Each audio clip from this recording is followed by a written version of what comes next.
এক সরকারি হিসাব মতে দেখা গেছে যে বর্তমানে বাংলাদেশের ঋণ হচ্ছে 99.3 বিলিয়ন মার্কিন ডলার।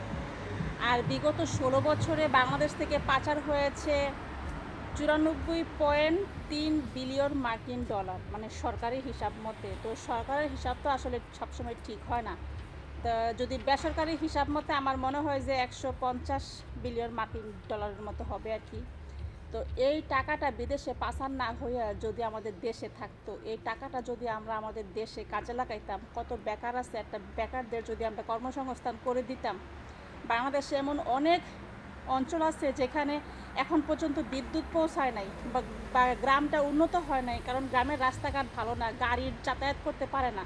তো এই সকল গ্রামগুলোতে যদি আমরা রাস্তাঘাট মেরামত করে দিতাম, অনেক এলাকা আছে যে শহর থেকে বিচ্ছিন্ন, কারণ এদের কালভার্ট নাই, আমরা যদি এগুলোতে কালভার্ট তৈরি করে দিতাম, তাহলে আমাদের সুন্দর ছোট্ট এই সোনার দেশটা কত দূর এগিয়ে যেত। সবাই খালি বলে যে ম্যাডাম তো পদ্মা সেতু করছে, পদ্মা সেতু করছে। হ্যাঁ, করছে ম্যাডাম। বিগত 16 বছরে যে পরিমাণ টাকা বিদেশে পাচার করছে, ওই টাকা দিয়া 57টা মেট্রো রেল আর 26টা পদ্মা সেতু তৈরি করা যাইতো। তো চিন্তা করেন যে ম্যাডাম তার দলবল নিয়ে কী পরিমাণ ডাকাতি বাংলাদেশে করে গেছে।